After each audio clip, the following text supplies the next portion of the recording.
Halo semuanya, balik lagi nih dengan Gadget Max di sini. Kali ini Gadget Max mau bahas lagi nih tablet dari Nokia T21. Video unboxing sih udah tayang sekitar 3 hari yang lalu. Nah, mengapa sih Gadget Max bahas ini? Karena unit ini mau dibeli lagi nih dengan harga 1,5 juta rupiah. Padahal saya cuma dapatkan dengan harga 1,2 juta rupiah. Dan setelah saya cek di pasaran harganya tinggi-tinggi banget. Seller-seller itu jualannya 1,8 juta. Kebayang ya seller dapatkan dengan harga 1,2 juta, udah untung banget beli tablet ini. Dan nggak nyangka juga ya tablet ini naik lagi nih pamornya.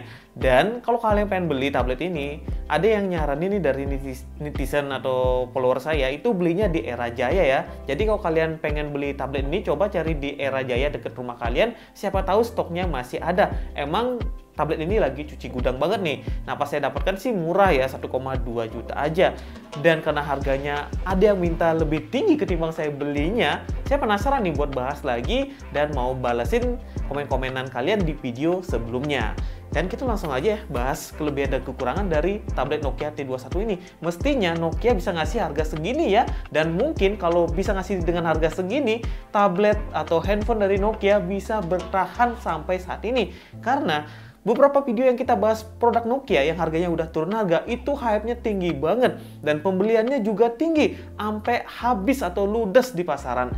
Jadi, mestinya Nokia ngikutin marketing dari itel. Malah ngikutin iPhone kan nggak cocok ya, karena ya sekarang kalau jualan murah nanti kalau udah laku banget di HP murah ya jualan mahal masih bisa lah, dikit mungkin di mid range saja ya. Dan kalau naikin tingkat bisa juga, kayak Xiaomi pun bisa jualan mahal kok sekarang ya. Ya mungkin kesalahan marketing dari Nokia, dan kalau saya lihat sih Nokia sekarang udah nggak ada ya, sudah digantikan sama HMD. Nah, kita langsung aja bahas tablet ini. Saya penasaran juga karena seri sebelumnya yang T20 laku juga di pasaran. Dan ini dia tabletnya. Dan kali ini Gadget Max mau bahas nih kelebihan dan kekurangan dari tablet ini. Dan mengapa tablet ini sangat diburu saat ini. Nah, tablet ini pertama kali launching harganya 3 jutaan dan pernah dibahas sama reviewer yang besar ya. Dan pada saat itu launching banyak banget yang ngeluh di bagian storage-nya. Mengapa sih Nokia bisa ngasih storage segitu dengan harga di 3 juta? Kalau mungkin harganya 1,8 juta pas pertama kali launching, saya yakin hype-nya beda ini. Mesti hype-nya tuh kayak Realme Pad SE ya. Redmi. Kalau Realme sih harganya mahal-mahal. Nah, ini dia. Mungkin secara build quality orang-orang ngincer ini ya, karena emang bodi bagian belakangnya kokoh banget ya. Nggak ada yang bisa ngasih desain seperti ini. Lekukan bodinya itu emang Nokia banget ya. Nih, emang cakep banget nih dengan dua aksen warna seperti ini. Dan ini aluminium ya, makanya ini jadi pembeda banget di harga sekarang. Nah, kalau untuk harga sekarang palingan kalian dapat itel Pad 2 dengan harga 1,6 juta rupiah. Makanya ya Nokia ini masih diburu. Kalau Nokia masih punya stok yang banyak, saya yakin habis di gudangnya nih. Kalau sudah bahas di sini ya. Sayangnya saya cek terakhir harga 1,4 atau 1,5 pun nggak ada stoknya ya. Kalau ada stoknya saya yakin penjualan masih ada ya. Karena emang di harga segini nggak punya saingan nih untuk Nokia. Ya kalau dulu 3 juta banyak saingannya, ada Samsung yang speknya lebih bagus ya, ngapain beli ini gitu lah ya. Kalau dia dulu jual 1 juta mungkin laku banget. Nah, kelebihan berikutnya adalah bagian layar. Nah, mungkin orang-orang nggak suka ya dengan layar SD, ya pasti nggak suka. Kalau kita bandingin sama layar itel jauh banget ya. Kalau kalian megang itel Pad 2 terus megang ini, kayaknya bakalan nyesel banget beli itel Pad 2. Karena itel Pad 2 itu kan masih SD. Terus untuk kualitas layarnya emang ya kurang menurut saya ya. Tapi secara spek itu oke banget, dari chipset, storage, dan sudah bisa pasang kartu SIM. Kalau ini nggak bisa pasang kartu SIM dan storage-nya kecil, cuma 64 GB. Tapi di bagian layar ini cakep banget ya. Ini saya bacakan dari komentar netizen ya, yang sudah komen di video unboxing saya. Saya juga beli nih pas kemarin di Shopee, cuma kena 1,3 juta. Ini kok bisa sih dapat harga semurah itu ya, cuma 1,3 juta. Dan niatnya mau beli Samsung A9 ya. Samsung A9 harganya di 1,8 juta. Kemudian kalau Redmi Pad SE itu harganya 1,9 juta. Kalau di seller tuh jualnya cuma 2 juta aja. Tapi butuhnya buat second monitor laptop aja. Jadi cari tab yang murah. Nggak ekspektasi bagus ya. Ternyata bagus banget di harganya. Chipsetnya emang jelek ya, emang ya standar aja chipsetnya, tapi mending daripada itel Tab itu. Oh, mungkin maksudnya itel Tab 2 atau Tab 1 ya, kan harganya itu sama-sama segitu aja.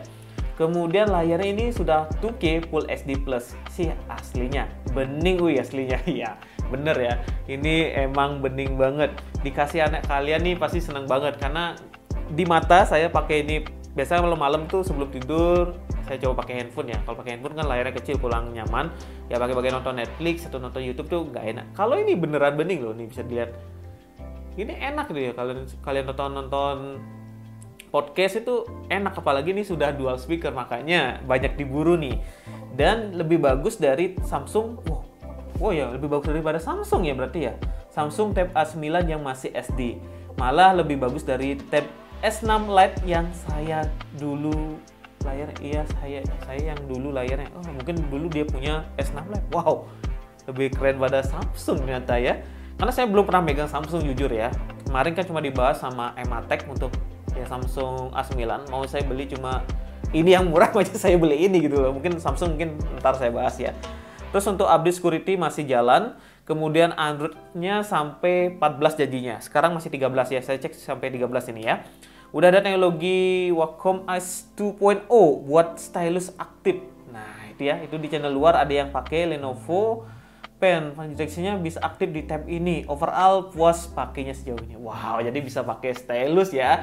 Ya cuma di bagian storage jadi PR banget. Nah ini saya contohkan pakai nonton gini ya. Saya malam-malam biasanya pakai nonton podcast sebelum tidur. Kalau pakai handphone tuh ya agak kecil layarnya dan kurang maksimal. Tapi kalau ini tuh udah enak banget gitu. Dan kalau pakai speaker, saya pakai speakernya kecil-kecil kadang-kadang. Kalau pakai yang besar dia bakalan ya menggelegar suaranya.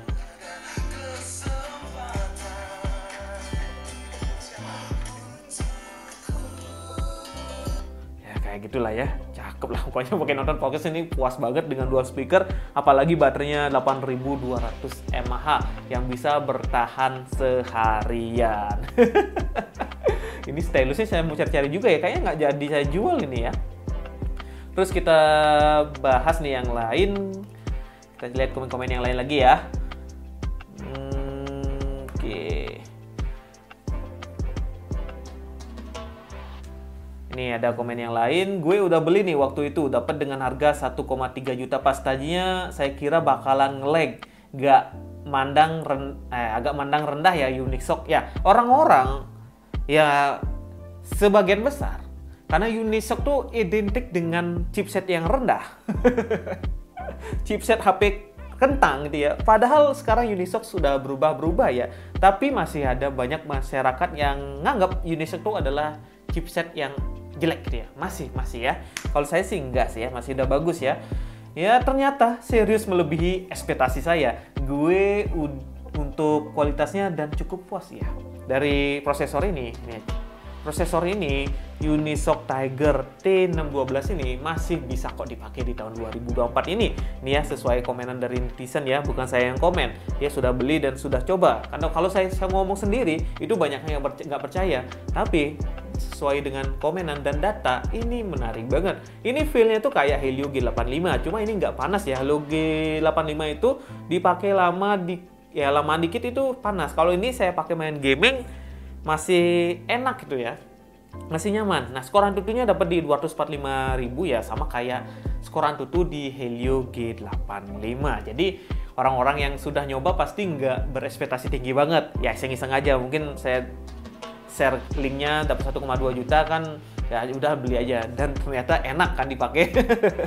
Walaupun dari RAM dan storage ini kecil, RAM-nya 4 GB, storage-nya hanya di 64 GB. Dan ini udah mulai penuh. Saya sudah install game Genshin Impact ya. Mungkin saya buatkan video terpisah buat uji gamingnya ya. Karena kalau di sini gabung, videonya bisa sampai 30 menitan, panjang banget. Jadi ini ya komennya udah saya pin biar teman-teman nggak asal komen aja di bawah dibilang spek kentang, enggak ya. Ini nggak ada yang jual di 1,4 juta, rata-rata jualnya 1,8 juta ya. Harganya naik, seller jualan segitu. Ini cari untungnya apa gimana nih? Mestinya kan 1,4 juta lah, 1,45 atau 1,550 kan. Ini jualnya 1,8 juta. Jadi di pasaran ini udah ludes berarti stoknya. Mungkin seller cuma punya 2 atau 3 unit aja, makanya harganya tinggi. Beda sama smartphone yang kita bahas sebelumnya kayak Poco M5s, itu harganya masih di 1,2 juta. Karena stoknya ribuan seller jual itu. Gimana nggak stoknya banyak, harganya tetap segitu gitu ya. Ini ya harganya naik tinggi. Kita coba bahas yang lain. Gue udah beli nih buat main ML sama Hawk. Oh ya, Honor of King nggak bisa stabil di 60 fps, naik turun FPS-nya. Kurang nyaman buat main. Kalau layarnya emang mantul banget ya. Untuk main gaming, sekedar main gaming standar-standar aja masih bisa banget. Tapi kalau kalian pakai main game terus-menerus, ya performanya mungkin naik turun, kurang nyaman. Karena saya uji gaming, main 1 kali match masih lancar, tapi match kedua saya nggak pernah main sih. Mungkin kalau kalian main match kedua ya FPS-nya nggak stabil. Mungkin kita uji coba gaming ya di video berikutnya. Oke, tapi layarnya mantul emang. Nggak bisa ngalahin layarnya nih. Nyesel banget beli itel Tab 2 pas tulis ulasan di Shopee. Iklan Nokia ini muncul. Maaf ya bang. Padahal udah saya kasih di community ya untuk ini. Jadi teman-teman yang pengen beli tab murah langsung aja subscribe. Subscribe. Bandingin dengan Redmi Pad SE. Ya mending Redmi Pad SE ya, karena dari prosesor beda, terus storage juga beda. Nah, harga juga beda. Penjual di Shopee kadang ada yang nggak sesuai, kadang ada yang suka nipu. Nah ini ya.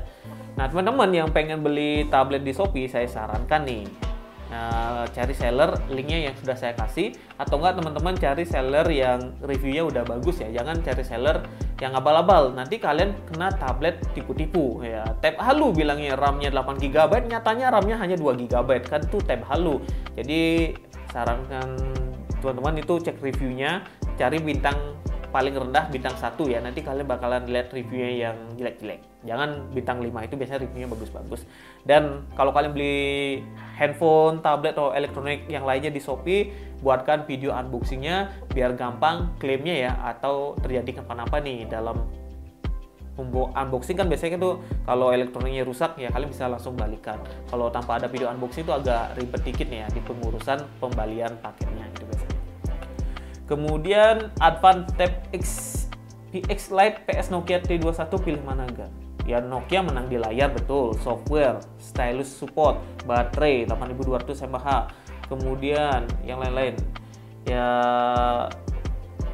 kalau yang lain-lain sih mending PX Lite, tapi ini menang layar sih. Sama build quality nggak ada ngalahin ya. Tapi kalau kalian pengen punya SIM card ya pilih yang Advan PX Lite atau enggak itel Pad 2.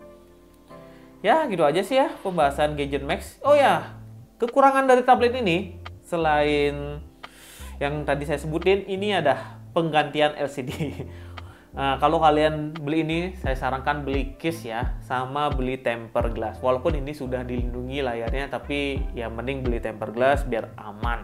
Kemudian kalau rusak ini harga baru layarnya di 1,6 juta. Tapi harga baru tabletnya T21 ini di 1,5 juta di Era Jaya ya. Info langsung dari Unicom Regional JGJ1 ya. Ya jangan sampai rusak layarnya. Apapun produknya kalau Nokia, karena ya penjualannya nggak laris di pasaran, kemudian Nokia juga nggak niat jualan gitu ya. Makanya kalau kalian beli produk seperti ini jaga-jaga banget layarnya. Kalau rusak ya udah wassalam ya, susah banget cari spare partnya. Adapun spare partnya harganya mahal, jadi jaga-jaga betul dari layarnya, dikasih temper glass, terus dikasih case, baru dikasihkan anaknya. Kalau kalian pakai pribadi ya hati-hati makainya, karena emang spare partnya susah. Kalau pengen spare partnya gampang, beli Samsung, beli Redmi, beli itel ya, yang harganya segini. Nah segitu dulu video Gadget Max, sampai jumpa di video yang lainnya lagi.